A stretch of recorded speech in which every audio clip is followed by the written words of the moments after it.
Hong Kong Stock Exchange Directors Training. Responsibilities of directors of companies listed on the main board of the Hong Kong Stock Exchange. 5. Restriction on disclosure of material information to analysts. The Hong Kong prospectus is the sole document by which the company sells its shares in the Hong Kong IPO. Any other additional document by which securities are offered to the public or members of the public could constitute a prospectus under Hong Kong law, in which case the prospectus content requirements will apply, the translation requirements will apply, and the registration requirements will apply. Breach of the prospectus laws is a criminal offence. To avoid the risk of liability, the directors and senior management of the company must ensure that no material information about the company or its securities is provided to any investment research analyst unless the information is reasonably expected to be included in the prospectus or is publicly available.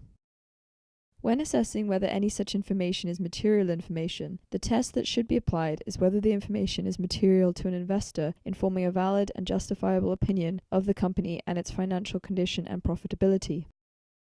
The restriction covers any information provided to an analyst, directly or indirectly, formally or informally, in writing or verbally. It covers all communications in a meeting, during a presentation, site visit or interview, or in any other context. It is of utmost importance that no additional material, non-public information is provided to other persons, including analysts. In case of disclosure, whether intentional or not, to analysts, the company may be compelled to disclose the same information in the prospectus. Such information may not be appropriate for a prospectus that may not be verifiable. The consequences of including information in the prospectus are that any untrue statement, including any statement that is false, misleading, or deceptive, in a prospectus may give rise to criminal and civil liability, including personal liabilities of each director and any other person who authorized the issue of the prospectus.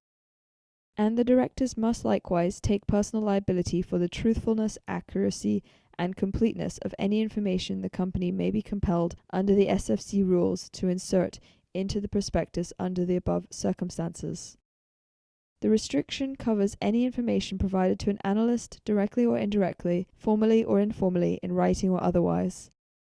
The company is strongly advised to seek the guidance and assistance of its sponsor or sponsors, its Hong Kong legal advisors, and those of the sponsor if there are any uncertainties.